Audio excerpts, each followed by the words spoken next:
Olá, estamos em mais um videocast do Viver Bem com Você. Eu sou Yanara, sou coordenadora do setor da Medicina Preventiva da Unimed Metropolitana do Agreste. Também sou enfermeira por formação. Hoje a gente vai estar aqui falando de um assunto importantíssimo para a saúde, né? Que é falar sobre saúde, os cuidados e os benefícios da saúde. Neste dia a gente está contando com o Sérgio Everton. Olá, tudo bom? Sou Sérgio, sou profissional de educação física lá da Unimed. Atualmente estou atuando aí na parte da hidroginástica, no programa Crescendo com Saúde e algumas outras atividades. E hoje a gente vai bater um papo legal aqui sobre saúde. Hoje também a gente está com a presença do Dr. Jean, que é o nosso médico cooperado da Unimed Metropolitana do Agreste. O mesmo atende na Medikids, na Avenida Ceci Cunha, e também no Mais Unimed, que é o atendimento noturno, que ocorre lá no CIAS 2, Dr. Levine Cássio. Seja bem-vindo, Dr. Jean. Ok, que bom estar com vocês aqui, hein? Prazer É uma nosso. honra a gente bater papo aqui sobre saúde, retornar aqui os estúdios, né, do videocast e poder contribuir. Estamos aí à disposição de vocês. Perfeito. Doutor, como a gente tá um pouco logo depois do Dia Mundial da Saúde, né? A gente sabe daquele conceito de saúde que a Organização Mundial fala, né? Que saúde não é estar ausente de doença, né? Tem todo esse bem-estar físico, mental, social. E a gente sabe que no dia a dia, na correria, na rotina, as pessoas se prendem só a alguns critérios do que é saúde, né? Ah, é só o físico, outro vai só para o mental. E aí, o que é que o senhor tem a dizer sobre isso? Olha, é interessante a gente poder perceber esse conceito, né? Porque a OMS ela já recomenda essa visão ampla, aquilo que a gente chama da clínica ampliada. Hoje os meninos na faculdade, né? Também sou professor da faculdade, né, de medicina. E aí a gente tenta trazer muito isso para eles, que é a questão dessa visão mais ampla, dessa clínica ampliada. E nesse olhar a gente vai ver essas outras dimensões que não só o físico. Como você colocou bem, uma dimensão social, né, uma dimensão mental e também uma dimensão que a gente não costuma olhar, que é uma dimensão também espiritual. Né? Ela já inclui essa dimensão também no seu conceito. Como é que a gente poderia dar um exemplo prático desse negócio aí? Então veja só, existem pessoas que têm o corpo extremamente saudável, vamos dizer assim, os hormônios, os seus exames estão tudo ok. Ela tem um índice na bioimpedância, né, que a turma hoje visa muito, percentual de Verdade, gordura, né, idade metabólica. metabólica, a gente persegue muito isso, né, tá aqui a turma da educação física conosco, Sérgio. Então, tá tudo ok dentro dos parâmetros, mas às vezes essa pessoa não consegue sair de casa, essa pessoa não consegue se relacionar no trabalho, né, então ela tem limitações do ponto de vista mental, né? Às vezes ela tem uma perda do seu sentido existencial. Então aí ela também tem essa limitação que ela começa a perder esse senso de movimentação na vida. Por que é que eu estou aqui? Né? O que me motiva a ser feliz? A pessoa vai ficando triste. E aí nós temos hoje, né, muitas pessoas adoecidas, né, que não estão nesse campo físico, vamos dizer assim, visível. Uhum. Né? Então é importante a gente refletir dessa forma mais ampla. Essa parte de saúde mental realmente é importante, né? Eu não lembro o ranking, mas eu sei que o Brasil é um dos maiores rankings nessa questão de pessoas com ansiedade e depressão do mundo, né? Primeiro É, colocado, antes não, da pandemia, e depois da é, pandemia. eu não estava lembrada, assim, mas eu lembro que ele era um dos primeiros realmente. E assim, a gente sabe que essa questão de ansiedade, depressão, eles trazem consequências para a saúde. Porque uma ansiedade ou uma depressão pode gerar compulsão alimentar, pode trazer uma obesidade. A gente sabe que a obesidade hoje é considerada já uma doença, né? Não é só uma questão de estética, né? Que antes Sim. visa, era estética, a sociedade quer uma sociedade magra. E não, a gente tem que incorporar para a sociedade que a obesidade realmente é uma doença, ela tem um CID, ela tem um Código Internacional de Doença e que ela precisa ser tratada como tal perante a sociedade. E trazendo essa questão da obesidade, é importante a gente trazer também a parte da educação física. Sim. Né? Porque a gente vê a parte da educação física até como uma válvula de escape, seja para a própria saúde mental, né? Seja para o próprio bem-estar físico. E aí, Sérgio, me diz aí, como é que a atividade física pode influenciar assim tão positivamente nas vidas das pessoas? Uhum. Então, quando a gente fala de saúde, não tem como a gente... A saúde é elencada com a educação física, né? Não tem como não falar de movimento, né? Até porque, assim, o nosso corpo ele foi feito para se movimentar. Apesar que hoje ainda, infelizmente, assim, a gente tem um número de pessoas sedentárias muito alto.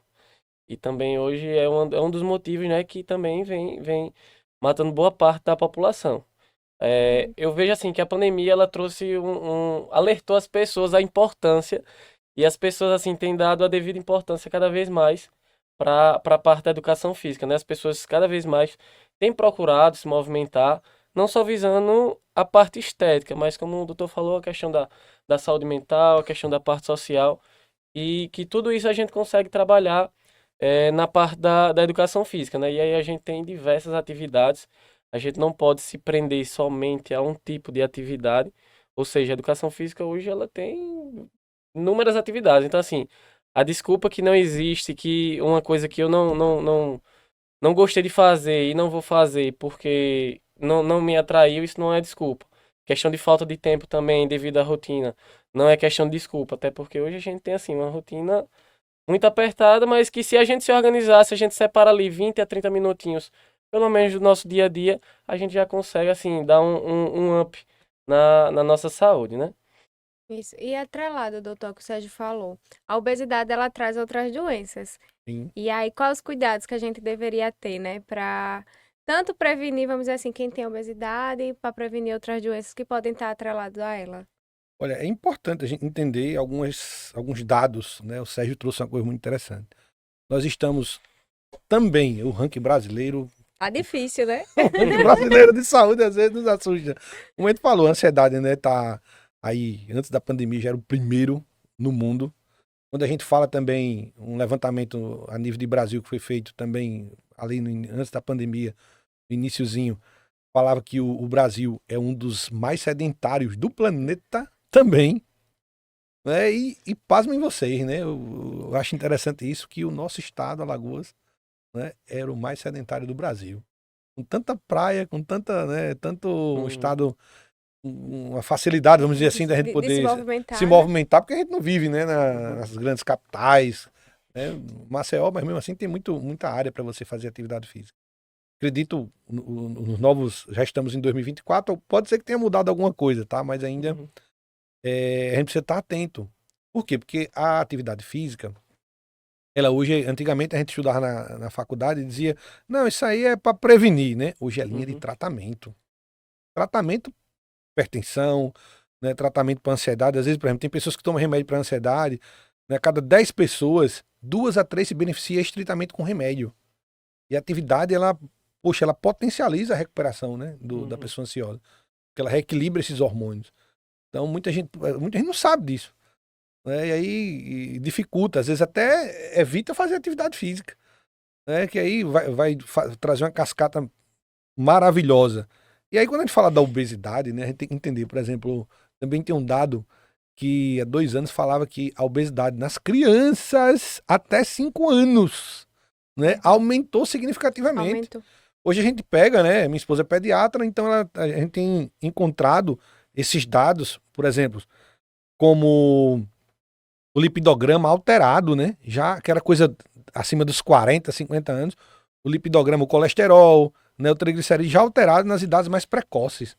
A gente vê o infarto se aproximando cada vez mais, né? Em idades mais jovens, e há uma preocupação Uhum. mundial sobre isso, né? E o controle da obesidade, a gente sabe que a obesidade, e ela traz essa síndrome inflamatória, ela influencia em muitas coisas, né? Não só na vida de relação, como também autoestima, e como também ela deságua, né, no aparecimento de outras doenças atreladas a ela, como as Isso. doenças cardíacas, o AVC, as doenças autoimunes, doenças inflamatórias, Endócrinas, né? Como a isso, e diabetes. o diabetes. Então a gente precisa, né, realmente se movimentar em prol do entendimento e do tratamento e da ajuda.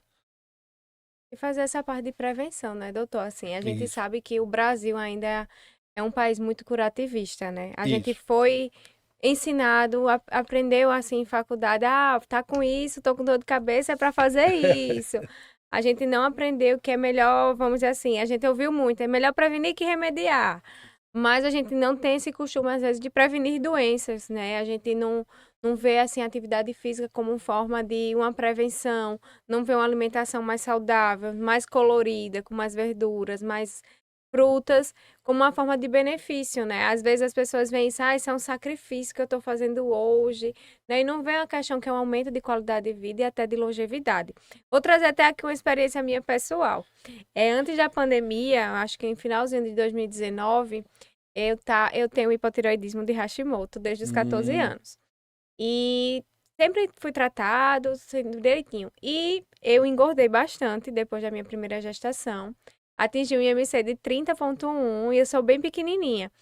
E aí, assim, eu disse, meu Deus, eu tenho que fazer alguma coisa, né? E aí, o que foi que eu fiz? Em 2019, eu comecei a fazer atividade física, guiada, né? E aí veio a pandemia, eu disse, meu Deus, agora que eu peguei o gosto, Vou já ter que tava vendo o parar. resultado, vou ter que parar. Não, o que foi que eu fiz? Eu disse, não, vou fazer o meu digital, que era o que a gente tinha na Sim. pandemia. Eu não deixei a desculpa da pandemia me parar naquele momento. E aí, em um ano, eu perdi 12 quilos. Ai, Anara, perder 1 quilo por mês, mas eu perdi 1 quilo por mês de forma saudável, sem aquela pressa de perder 12 quilos em um mês. E foi, vamos dizer assim, eu costumo dizer que foi um emagrecimento sustentável, tanto para mim quanto para minha mente. Porque foi uma coisa que eu fiz metas pequenas que eu conseguia alcançar. E por que eu tô trazendo isso? Porque muitas vezes, quando a gente tá nessa fase de obesidade, a gente tá nessa questão de excesso de peso, de emagrecimento, a gente quer soluções mágicas. Exatamente. Varinha mágica. A gente quer uma pílula, a gente quer Transformar. uma injeção, a gente quer, seja lá, a gente sabe que hoje em dia a gente tem os benefícios dos remédios, mas se a gente não tiver uma mudança de hábito realmente necessária, né, vamos dizer assim, que realmente seja duradoura, os remédios, assim, ele em curto prazo, você não vai conseguir manter esse remédio para a vida toda. Ele pode também, com certo tempo, trazer efeitos adversos do paciente. E se eu não mudar meus hábitos, a gente não vai ter, vamos dizer assim, um efeito dominó. Vai voltar tudo de novo, né? É o que mais acontece, né? E é o que desestimula muitas pessoas, né? Querer o resultado imediato. É um argumento que eu utilizo muito quando eu tô conversando com algumas pessoas, quanto tempo você levou para adquirir esse peso? Então, assim, não vai ser em um mês que você vai perder ele todinho, não.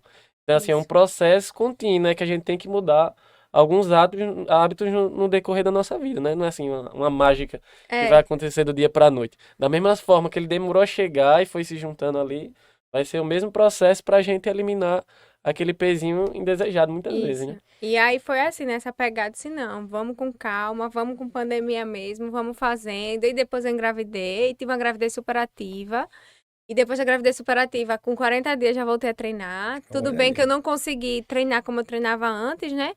Mas assim, eu costumo dizer que com mais ou menos quando meu filho estava com 1 ano, eu consegui realmente retornar minhas rotinas de treino certinhas. Porque eu amamentava, toda essa Sim, questão, né? é Eu tinha que me importante. dedicar, né? Mas aí, assim, eu trouxe essa minha experiência pessoal porque é possível, né? Claro. A Basta gente querer. mostrar, assim, que todo mundo é capaz de correr atrás, de separar o seu tempinho. A pandemia, pra mim, não foi desculpa. Eu tirava meia hora, 40 minutos, botava lá no YouTube, pegava o jump e ia pular, fazer alguma coisa. E aí a gente sabe, doutor, que isso, assim, é importante, que a gente precisa de iniciativa. Mas os nossos beneficiários, as pessoas precisam também de orientações. E elas buscam muito o médico, né? Sim. Que oriente nessa conduta, dessa questão da mudança da qualidade de vida. E hoje em dia a gente vê na sociedade que as pessoas buscam muita medicação. E quais são os riscos de medicações, assim, que as pessoas acabam se automedicando de forma errada e que Isso isso mesmo. pode trazer de prejuízo para elas a longo prazo? Já dizia um grande sábio, um dos médicos aí, baluartes, como a gente chama, da humanidade, chamado Paracelso.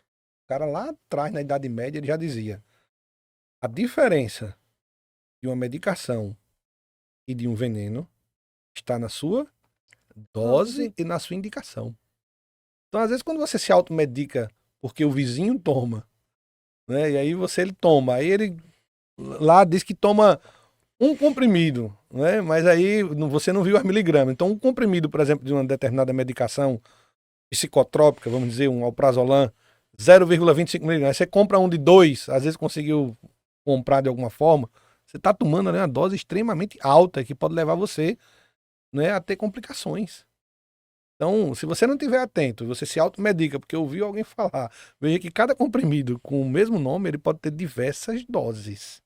Então, muita gente pega o nome do remédio, vai comprar, esquece que tem dose. E às vezes você está tomando uma carga que é maior, pode lesar seu rim, pode lesar seu fígado, pode trazer complicações a longo prazo. Né? Então, é muito importante estar atento. Não está se automedicando. Ninguém né? pegando receita do E vizinho. nem receita do vizinho. Eu vejo muito isso. Ah, meu vizinho tomou E não morreu. eu vou tomar também, porque se viu pra ele. Se vier pra ele, vai servir pra mim também. Tem que ter muito cuidado, né? Uma coisa que a gente fala sempre, é isso aí. É importante, né, a gente ter isso. Acho que uma coisa importante também a gente trazer, doutor, além dessa questão da medicação, é a gente fazer manejo do estresse.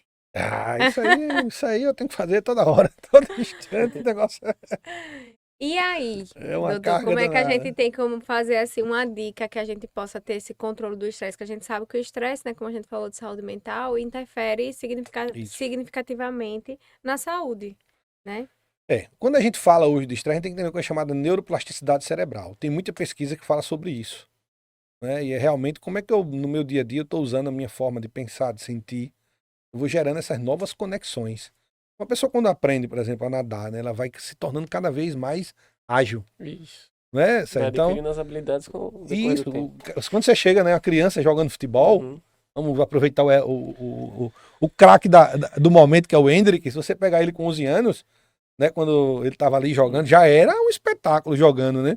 Mas veja o Hendrick hoje, o corpo, Uhum. não é? A forma de correr, a forma de se posicionar, o cérebro vai aprendendo sobre aquela coisa que você vai fazendo, né? Então, o estímulo que você vai dando no seu dia a dia, ele é muito importante. Tem pessoas, por exemplo, de estar assistindo aqui o videocast, nesse momento tá ouvindo um monte de notícia ruim. Então, o cérebro ele não diferencia aquilo que é verdade ou mentira. Então, você acaba colocando ali para você como se aquilo ali fosse uma verdade para você. Absoluta. Então, você vai começando a ficar com medo, inseguro, né? Aí começa a desistir dos teus sonhos. Então, eu preciso entender isso para começar. Ah, mas eu vou viver. Muita gente diz assim, eu vou viver alheio. Não é isso, pessoal. É porque às vezes o estímulo repetido ali, você que acorda todo dia, né? E só notícia ruim, só, né? Aquilo cada vez mais gerando insegurança, aquela negatividade. E aquilo vai passando a fazer parte do teu cotidiano. Você não vai encontrando saídas, né? Não vai encontrando em ver a beleza da vida, né? Não vai passa a não ver a qualidade das pessoas que convivem com você. Às vezes seu casamento vai dando para trás, seus relacionamentos, porque você só começa a ver o lado ruim dos outros, Uhum. né? E eu preciso, para ter um olhar mais aberto para essa beleza da vida, eu preciso começar a treinar também. Isso é treino, né? Eu digo sempre, agradecer, ser mais positivo, ser mais flexível, mais leve, Reclamar menos. reclamar menos, né? Começar pô, a treinar. Olha para quem tá do teu lado e vê 3 coisas boas que a pessoa tem. E vai olhando. Ah, mas não consigo. Tem gente que vai olhar para todo mundo e não vai conseguir ver uma coisa boa. Uhum. Mas é treino. Né? Treino que vai melhorar essa neuroplasticidade cerebral e o teu cérebro vai começar a ter conexões mais saudáveis. Que aí freia a cascata do estresse.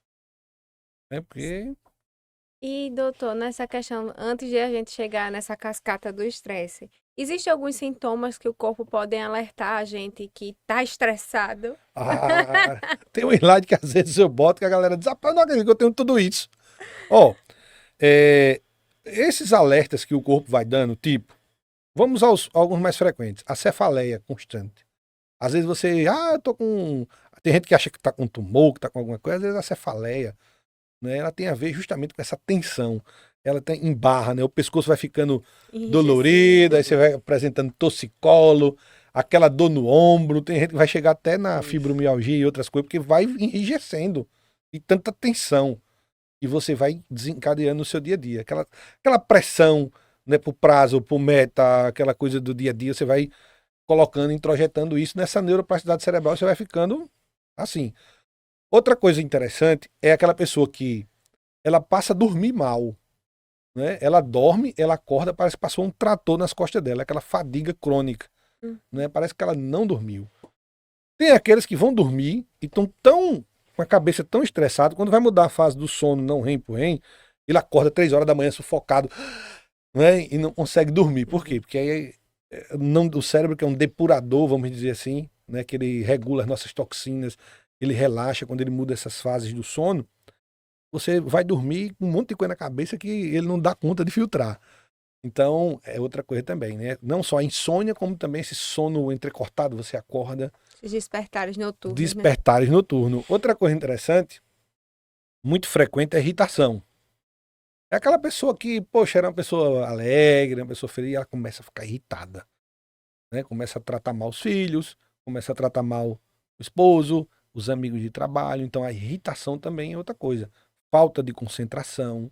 Aí você começa também a desenvolver, às vezes, escapes.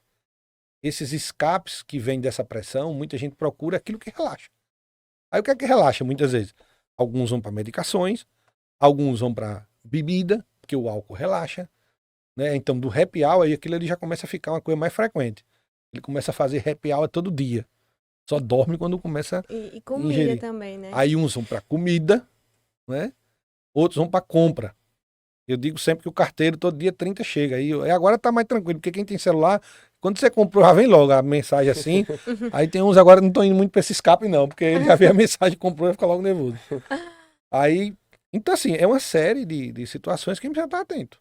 E esses escapes vão fazer o quê? Um círculo vicioso, né? Comida, obesidade, compra, dificuldade financeira, gera mais ansiedade e estresse, aí bebida, aí no outro dia você acorda mal fisicamente, mentalmente. Então, é todo um pool aí de situações que... Doutor, já que a gente tá falando, você acredita que todo excesso é falta de alguma coisa? Olha, não é que todo excesso seja uma falta, vamos dizer assim. Às vezes, o que é que acontece? A gente começa a fazer coisas por excesso, tá? E aí eu posso também ter excessos, e me corrija aí o Sérgio, eu posso começar a fazer coisas por excesso, o que também é bom, né? E aí eu não vou dando conta disso. Quer deixar os hormônios? Claro. Então, por exemplo, tem a atividade física que tem pessoas que quando passa por um processo que não machucou um pé, não é? Ela pira porque tava num ritmo, né? Num ritmo bom e tem que recomeçar tudo de E aí, novo, né? poxa, não, e aí você se vê ali e agora, como é que o corpo estava acostumado, Uhum. não é? Ele tá acostumado com aquilo. Então, assim, uma das coisas interessantes é o autoconhecimento. Eu preciso buscar um caminho do meio, né? Porque a gente sabe que esse excesso realmente ele pode trazer dano, tá? Ele pode trazer dano. Então eu preciso buscar sempre esse caminho do meio, do equilíbrio. Se naquele dia eu, poxa, tem gente, por exemplo, tá dentro de um padrão da dieta, tem que começar às vezes mesmo, ter a disciplina, ter a orientação, né? Mas às vezes você precisa relaxar um pouco, né? Porque é muito da mesma coisa. Quem assistiu o filme Karate Kid lá, o outro não é o do Daniel, o outro, do Moreninho lá, né? Que é com o Jack Chan. Aí ele fala o seguinte, ou o Dib Fan mandou ele descansar do treino. Mas não vamos treinar hoje, ele disse. Muito do mesmo, às vezes, né? Você não evolui. Então ele pede para descansar. Que as pessoas hoje estão cada vez mais se autocobrando, né? Isso. Querendo buscar sempre ser o melhor, ter aquele padrão, Isso. tentar alcançar o padrão máximo, né? Que as pessoas acabam criando, né? Isso mesmo. Isso. E é esse padrão, né? Que aí é isso que a gente volta e retorna pela questão da sociedade, falar da obesidade, a gente trazer que a obesidade é uma doença, que não é um padrão. Aí tem essa autocobrança. Existe muitos choques, né? Vamos dizer, de conceitos, vamos falar assim. Conceitos, culturas. Culturas, crenças, crenças. Então a gente precisa estar atento a isso. Se você não se autoconhece, não vai buscando se entender como pessoa ao longo da jornada, né? E a gente começa a viver muito esse futuro, que às vezes não é o futuro que eu estou criando, tá, pessoal? O ansioso, ele cria um futuro, mas se todo ansioso criasse um futuro nessa neuroplasticidade cerebral, rapaz, eu estou bem, eu estou saudável, eu estou feliz, eu estou alegre, eu estou, ó, próspero. Mas o ansioso, geralmente, ele cria um filme, não é de terror. O ansioso, ele diz, amanhã eu vou perder meu emprego, amanhã eu não vou conseguir mais, eita, eu tô achando que vai dar uma dor em mim. Ele vai criando, né, filmes. E vamos dizer, filmes bem tristes, Bem né? tristes. Então, tem que estar atento a isso, né? É importante, né? A gente volta àquele conceito da saúde, né? Que é realmente esse bem-estar físico, mental, social. Porque se a gente não tiver bem mentalmente, a gente não vai estar com o nosso corpo saudável. Porque muitas pessoas pensam que ter saúde é estar livre de doença, né? E não é isso. A gente precisa estar bem em equilíbrio com o meio também que a gente vive. Eu conheço pessoas que tiveram infarto agudo do miocárdio, né? E elas vivem hoje melhor, vamos dizer assim, do ponto de vista de qualidade de vida e bem-estar, de quem não tem, às vezes, um infarto. Pessoas que tiveram câncer, né? E pessoas que desenvolveram essa resiliência. E superaram até o processo da doença, conviveram com ela e vivem, às vezes, 10, 15, 20 anos. Né? E pessoas saudáveis. Né? Então, veja como foi a ressignificação do processo doloroso da doença. Parece que o corpo ali, né, entendeu algo de alguma forma, e pessoas que ultrapassaram o tempo, passando por cima, ou reequilibrando isso. É importante o que você falou aí e traz também o que o Sérgio trouxe, né? Que a pandemia trouxe esse alerta de cuidado com a saúde, né? E no começo era uma doença muito nova para todo mundo, o Isso. manejo, o que vai fazer, e quem complica é quem tem alguma patologia crônica, que complica é quem tá com excesso de peso, e vamos melhorar, e vamos correr atrás. E aí eu acho que a pandemia trouxe um benefício, assim, nesse sentido para a população, como também trouxe um malefício de deixar todo mundo preso, aquele lockdown, né, que Sim, teve, sim, sim. aquela questão da saúde mental, a gente sabe que atingiu muitas crianças, né? E a gente sabe que a mudança de hábito é bem importante desde a infância. O senhor que trabalha diretamente E como uma pediatra deve ouvir isso diariamente. escuto, e uma das coisas é, a gente fala muito da parte do ensino. Eu dava uma entrevista também para uma rádio local, e aí foi uma pergunta que me fizeram a respeito disso também.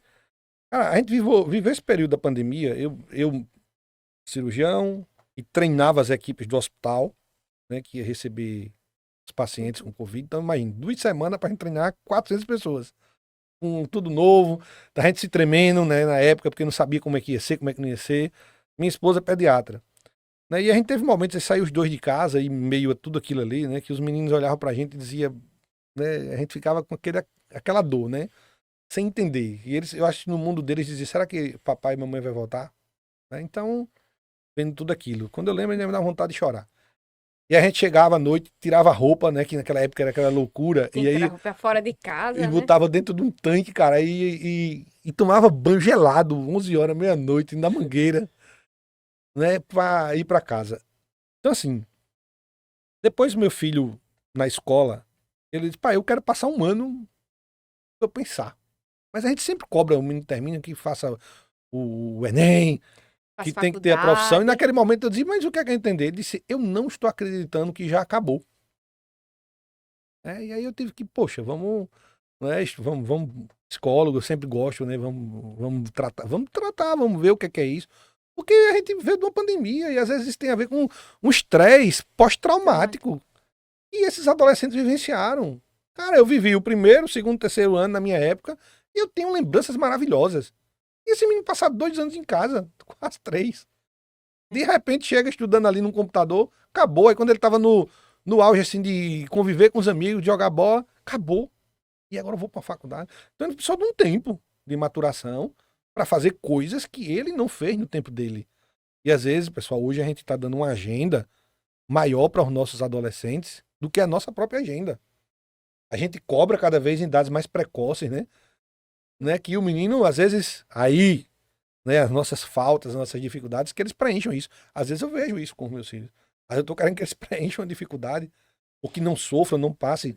Isso é uma coisa boa. Ah, a gente não quer que passe o que sofra. Mas a gente acaba sofrendo 2 vezes. É, Porque eles têm as escolhas. isso. E a gente acaba suprindo, né? Colocando eles em multitarefas, muitas Isso, atividades e muitas cobranças ao mesmo tempo, né? E às vezes eles esquecem também de ser crianças e adolescentes, que tem a fase a de cada coisa fase. acontecer, né? A fase de brincar, a fase de se relacionar, de conversar. Poxa, eu vivi tantas coisas e hoje a gente tá tendo um problema muito sério. Os meninos hoje não pisam o pé descalço no chão, né? Aí tem até trabalhos científicos, né? Verdade. Falando hoje sobre aterramento. Né? A gente, na época, brincava, corria na praia. O sol, vitamina D. Então tem pesquisas que mostram que 85% dos meninos estão com vitamina D baixíssima. 11, 12. Né? Por quê? Porque a gente hoje vive, né, Enclausurado, bem mais dizendo. enclausurado, recluso. Então a gente tem que estar atento a esses movimentos. E o relacionamento, né, que a gente precisa ter com os nossos filhos. Porque os pais são o esteio disso. Né? E eles sentem. Às vezes a presença, eu chamo de tempo de qualidade. Às vezes ir numa lanchonete e conversar com eles, ouvir o que está se passando. Acontece muita coisa nas escolas, né, que se a gente não tiver atento, não conversar com os nossos filhos, a gente não vai saber, não vai perceber o que eles estão sofrendo, o que eles estão passando. Então esse diálogo é muito importante. O Sérgio trabalha, né? Isso. Justamente com essas crianças. Era justamente o que eu ia falar, né? Que é uma das coisas que eu e a Miriam, somos os responsáveis do Crescendo com Saúde, que a gente tem observado cada vez mais que as crianças, elas estão cada vez mais perdendo a infância, né? E aí, durante reuniões com os pais, a gente acaba cobrando coisas que a gente nem deveria cobrar, né? Que, por exemplo, hoje a gente vê cada vez mais, devido à rotina dos pais, cada vez mais os pais mais ausentes com seus filhos, Sim. né? Que aí acabam utilizando o meio tecnológico para suprir aquela Suprir. necessidade. E tudo isso aí vai ter uma consequência lá na frente, né? Hoje a gente vê cada vez mais crianças sedentárias. Hoje eu e Miriam, quando a gente pega no consultório que tem de criança, como o senhor falou, com lipidograma lá em cima, cada vez mais tem aparecido crianças com diabetes tipo 1.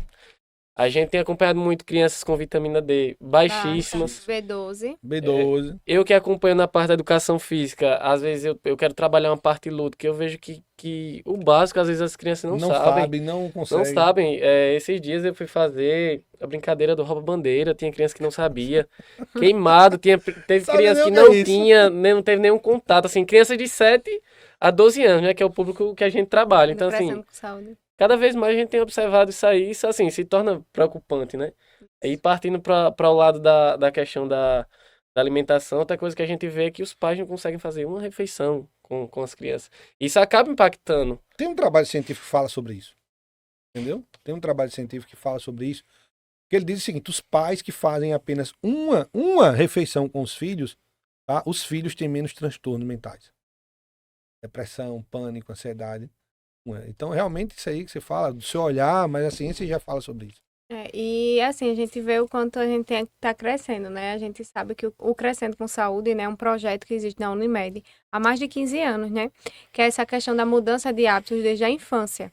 E fala da alimentação saudável, incentiva com a atividade física. E hoje em dia, ele mais ainda vem trazendo o engajamento dos pais para participar. Porque se o pai não participar, a criança não vai engajar para o projeto. Porque quem vai fazer a feira de casa vai ser os pais. É um trabalho que ele, assim, ele Isso. precisa ter uma continuidade em casa Em também. casa. Não a gente tá ali para dar o norte, para dar a direção, mas se a gente chega em casa e o trabalho ele não tem continuidade, então aquilo ali acaba que meio que não servindo de nada lá no final. tendo Porque assim, êxito os que vai pais chegar. querem cobrar, dizem, já fiz de tudo e tal. Mas como é que eu quero que meu filho faça uma coisa se eu tô lá na frente dele fazendo o contrário? Entendeu? Como é que eu quero que meu filho ele coma saudável se eu tô lá na frente dele comendo muitas vezes uma pizza, um sanduíche? Como é que eu quero que meu filho faça uma atividade se eu chego em casa cansado, não tenho tempo nem para fazer a atividade com ele, Nem para conversar. nem para pra conversar. conversar. Então assim, às vezes quer cobrar. A criança, principalmente até os 7 anos, ela não vai aprender com aula, ela não vai aprender, ela vai aprender com os exemplos. Isso. Ela registra o cognitivo dela de forma diferente. Ela aprende com o que ela está vendo, com os exemplos. Dos 7, né, 14, é quando vai se estabelecendo essa parte cognitiva.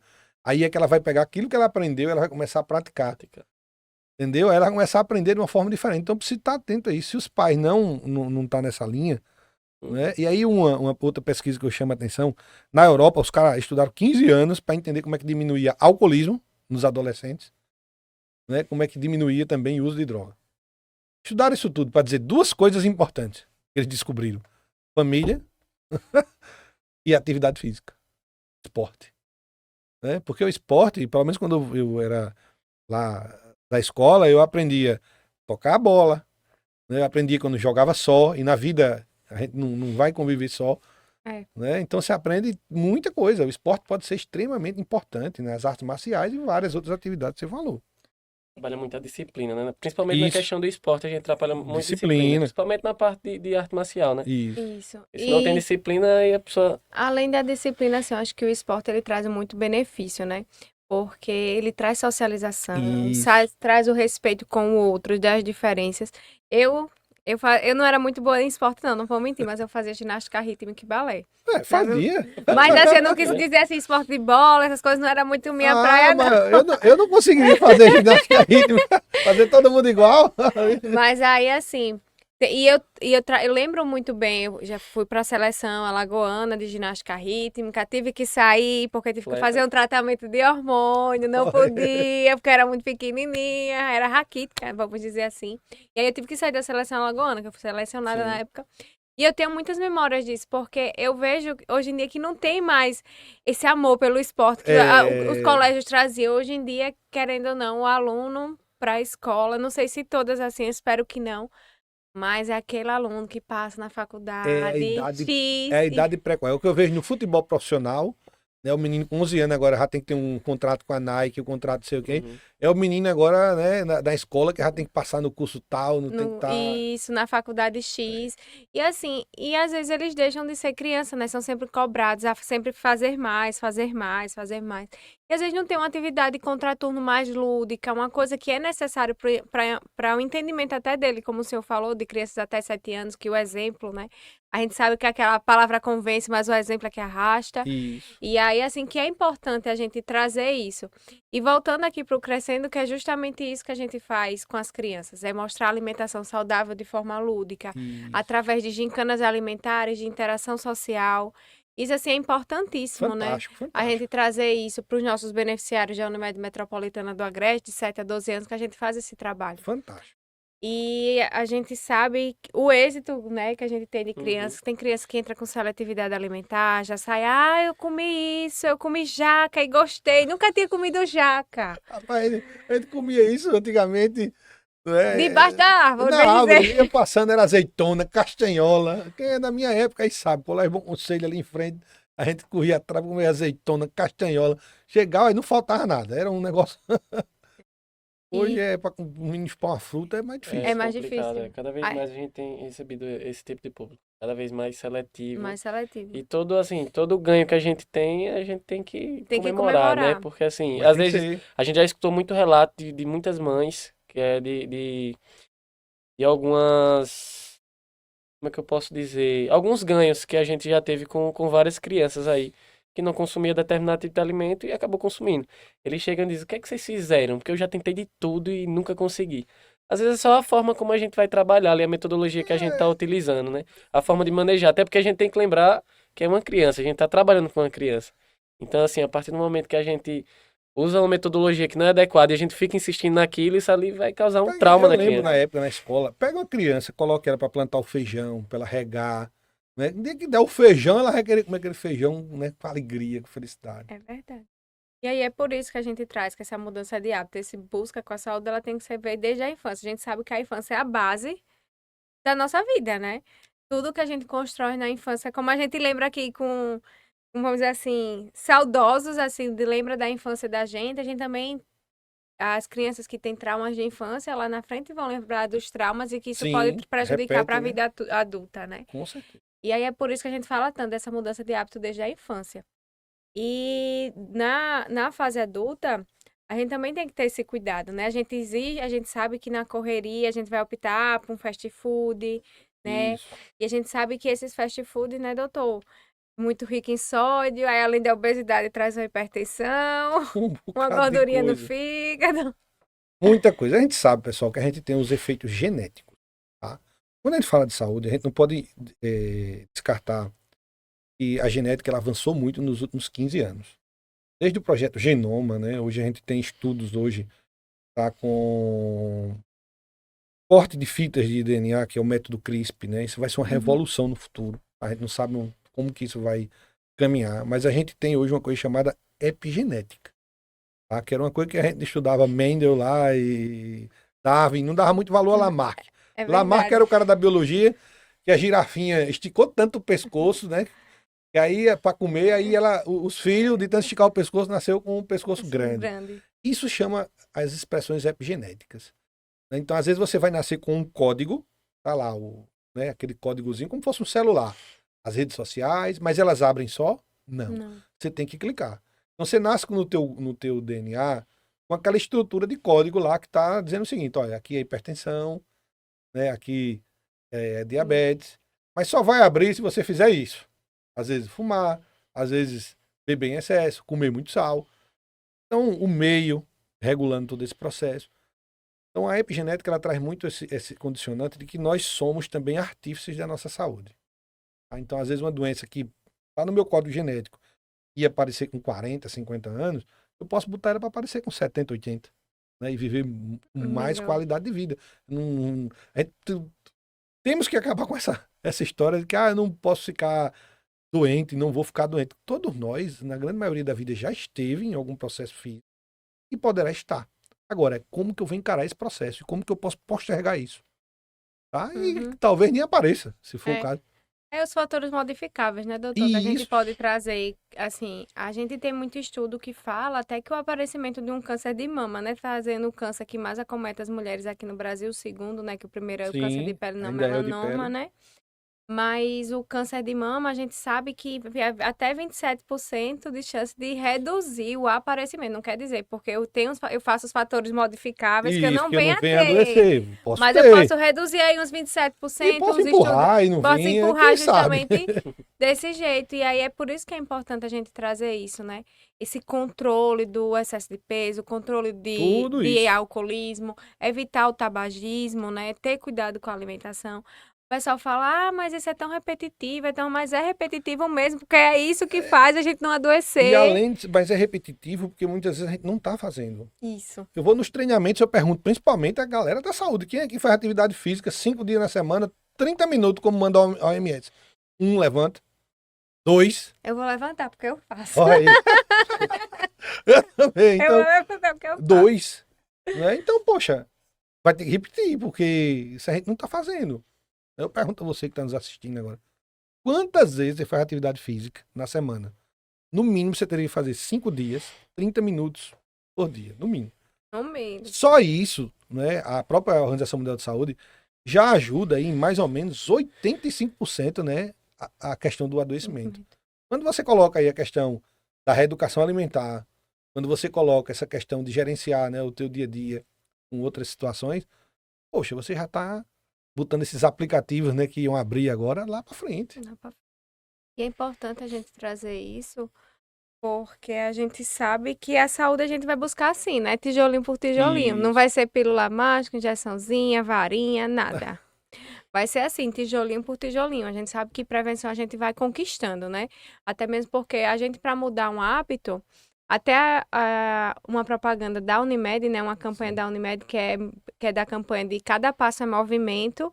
E quem muda um hábito, muda uma vida inteira. E é justamente isso que a gente quer trazer hoje aqui, né? De mostrar como a saúde é importante. De como a gente, nessa mudança de hábito, a gente consegue mudar a nossa vida.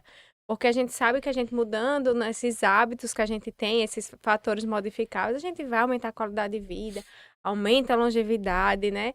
E vai chegar na velhice, indo no banheiro sozinho, né? Que eu É, treino justamente para isso. Ó, eu quero chegar na velhice, eu quero principalmente quando você malha a sentar, perna, que agora é malha a quero ir perna. ao Que é pra- banheiro, sentar, me levantar Se sozinha, tornar né? dependente, E né, não da é bebida. se Tem a tornar... turma que malha a perna, aí eu fui ver depois eu até indico quem quiser assistir, que é na Netflix, né, que é tipo um documentário que eles fizeram sobre os centenários, né, sobre aquelas zonas azuis que tem. Depois você procura lá, os centenários. São as regiões do planeta onde a maioria, não é um pouquinho não, tá? A maioria das pessoas vivem mais de 100 anos. E aí volto de novo ao Karate Kid, porque um dos lugares é Okinawa, que é a terra do senhor Miyagi. Aí do outro, do Karate Kid da minha época, tá? Então veja que filme você pode encontrar um monte de coisa boa. Então, o senhor Miyagi, então é daquela região de Okinawa, onde a turma, a grande maioria, vive mais de 100 anos. Então eles cruzaram essas zonas azuis para ver o que é que esse povo vive mais de 100 anos. Uma coisa interessante de Okinawa é que, por exemplo, os locais de guardar as coisas, as prateleiras, são tudo baixinhos.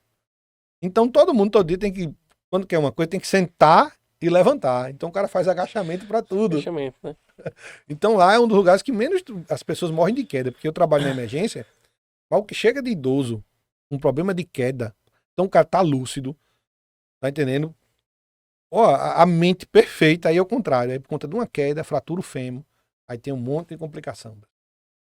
Deixa ele incapacitante, né? O processo da queda no idoso. E isso é muito Ele frequente. não é, e não é só a queda, né? O estado É da queda. complicação. Ele incapacita o idoso, porque é aquele idoso que é ativo, que caiu por algum motivo. Ah, tropecei, quebrei o fêmur, e aí, assim, ele vai se sentir incapaz, vai se sentir dependente. E aí a gente gera um ciclo para esse idoso depressivo para Isso ele. mesmo. A gente sabe dessa questão, né? A gente que trabalha nessa parte da medicina preventiva, a gente também trabalha com idoso, a gente tem esse cuidado, esse olhar diferenciado. A gente da enfermagem, a gente faz um telemonitoramento, né? A gente liga para os nossos beneficiários. Tem muito idoso que já sabe das nossas ligações da Unimed, já estão acostumados. Quando a gente não liga, nunca mais você ligou para mim. Foi que eu... O que foi que o que foi que aconteceu? E a gente aplica, né, o IVCF. Que é justamente para a gente saber como é que está essa fragilidade do idoso. A gente vê um risco maior que ele tenha de queda. Porque é uma maneira da gente reduzir, de orientar, de chamar junto o profissional da educação física, chamar a fisioterapia, para a gente estar fortalecendo esse idoso, né? A gente saber que esse idoso ele tá frágil, ele tem um risco maior de queda e a gente se tratar com a equipe multidisciplinar Isso para é extremamente favorecer uma importante. qualidade de vida para ele. Muito importante. E aí é nesses momentos, né? Porque quando você previne isso, então nessas zonas azuis, então veja que uma das características é essa. Tem outras, né? Mas assistam lá para vocês verem, né? Porque a expectativa de vida mudou. Mas até meados aí do século XX, né, o ser humano morria com 40 anos, 42, 44 anos. Hoje, a expectativa de vida no Brasil já está perto dos 80, 79, por aí. Mas aí, como é que eu quero estar com 79 anos, com 80 anos? Né? Eu vou passar o tempo todo indo para o hospital, arranco um pedaço, cola outro.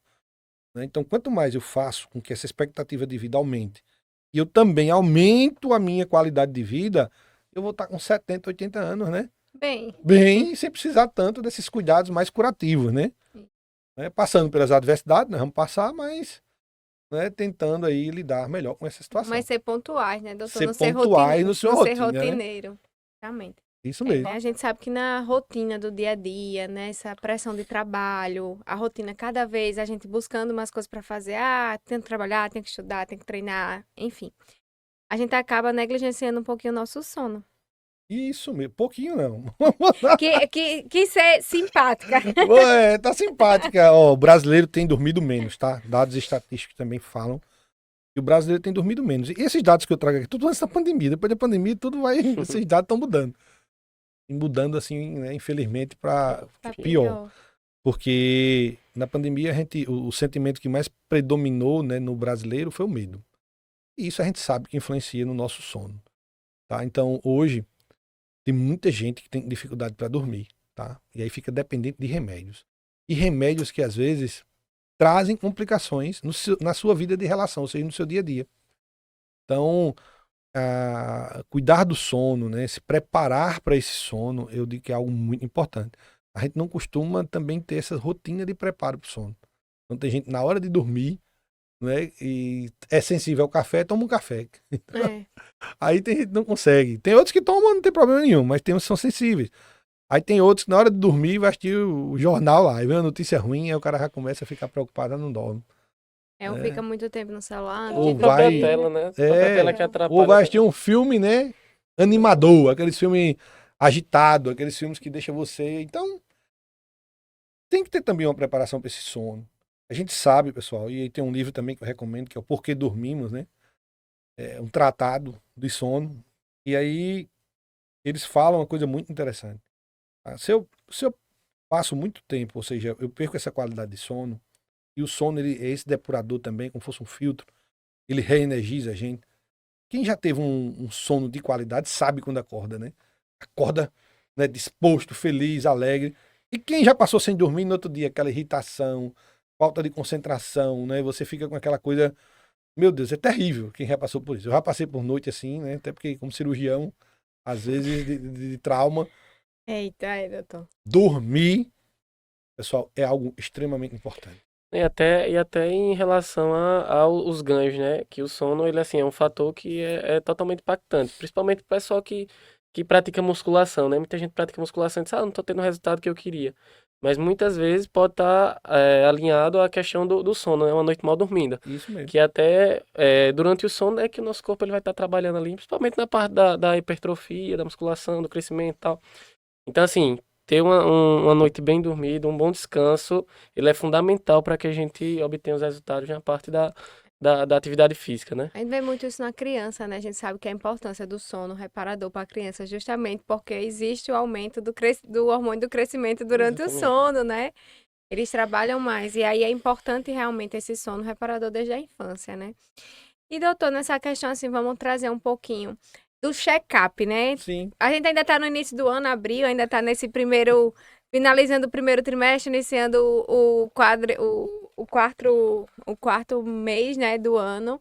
E aí as pessoas ainda estão aí engateando nesse check-up anual, que a gente sempre vem nessa mudança, 2024 vou fazer diferente, vou fazer atividade física. Mas, assim, a importância desse check-up de saúde com o médico, de fazer os exames de rotina. É importante, né? Não é uma via ainda também que as pessoas procurem, né? É porque amedronta porque eu vou encontrar alguma coisa. Mas a gente vai ter que vencer o medo e buscar, né, fazer os exames para que a gente possa perceber como que a coisa está caminhando. É porque aí você vai poder fazer intervenções. Isso. Então vale a pena buscar justamente para fazer a prevenção, para que a gente não deixe o desaguar, vamos dizer assim, mas sem ter feito mudanças que deveriam ter sido feitas, né? Vai deixando, vai protelando. Quando você está bem, né, vamos dizer ainda assim, você se sente, né, ativo, Uhum. feliz, aquela coisa, o indivíduo sente isso, tá? Você ainda consegue ali, vamos dizer, se acompanhar e ver o melhor momento, aquela coisa toda. Agora, tem pessoas, pessoal, que tá tendo um monte de sintoma, um monte de coisa, mas não tá fazendo nada aí para mudar essa história. Nem tão poucos exames, né? É. Tem Para que acontecer algo mais algo grave, né? grave. Muitas vezes, né? Um alerta, assim, maior para... Para fazer as mudanças que precisam, né? É Exatamente. verdade. Eu na emergência eu vejo muito paciente que chega, né? Às vezes com acidente. Então, mas, pô, eu já devia ter deixado de beber. É só Sim. naquele momento ali que o cara caiu a ficha, às vezes, e para alguns nem cai a ficha. Para outros caiu a ficha, né? Mas aí às vezes já é uma coisa mais grave, né? Um alerta mais grave. Uhum. Então, para a gente finalizar esse videocast de hoje, doutor, eu queria que você desse, vamos dizer assim, 3 pílulas, vamos dizer assim, Vamos lá. 3 dicas, assim, da importância da manutenção da saúde. Pronto, vamos lá. Primeiro, só agradecer a vocês pela oportunidade de estar aqui, esse bate-papo, né? Graças a Deus, bate-papo do bem, a gente flui aqui, né? Tentando trazer conhecimentos que possam levar as pessoas, né, que estão em casa. Isso. Às vezes a mudança também ela vem a partir do conhecimento. A gente só vai mudar, né, uma sociedade, um ser humano, a partir do conhecimento. Né? E aqui a gente faz, né, ciência, a gente faz com excelência, né, e vocês aí Que a gente dissemina, né, doutor, essa informação. E é disseminando importante a gente através disseminar isso. de programas como esse. A gente sabe que o público talvez não seja aquele que a gente, né, espere que esteja naquele momento ali, mas às vezes você vai estar assistindo isso aí 1 ano, 2 anos depois e vai ver que tem pessoas tentando fazer o bem, né, e levar conhecimentos do bem. Então, 3 coisas que eu poderia, diante de tudo que a gente falou hoje, resumir, tá? Primeiro, nesse conceito de saúde, eu gosto de colocar três pilares. Um pilar que é um pilar chamado espiritual. O que é que esse pilar espiritual traz, tá? É o significado de vida para você. Busque ter significados ao longo da sua jornada. Né? O que é esse significado? Para mim, por exemplo, quando eu cuido, e aí como médico, o que é que eu faço? Eu cuido de pessoas. Então, quando eu percebo que através desse pilar, cuidar do outro, por exemplo, quando eu estou falando para você aqui agora, estou falando com carinho, com respeito, tentando passar algo que você possa, né, dizer, poxa, eu fiz isso, eu vi lá e me ajudou. Então, isso me mantém vivo. Então, todas as coisas que você fizer com esse propósito, e aí cada um vai encontrar o seu, né? Cada um vai encontrar essa jornada, vai te fazer sentir útil nesse planeta. E aí você vai estar mantendo também esse status de saúde. Tá? Porque isso traz resiliência, isso traz um modo de vida cada vez mais feliz, vamos dizer assim. O outro pilar seria um pilar mental. Esse pilar mental, eu digo que ele é um pilar que você vai começar a perceber teus hábitos de vida. Né? Por trás desse pilar mental, você vai começar a perceber o que você está fazendo e que às vezes não é a tua essência. Tá? Então, às vezes a gente faz coisa, eu fumo um cigarro, aí de repente eu vejo. Aí no fundo eu digo, pô, tem uma coisa aqui que dá uma angústia, uma dor na barriga, um nó, e quando você olha, você diz, pai, fumei esse cigarro. Algo lá dentro diz, ó, esse negócio aí não tá fazendo bem para você.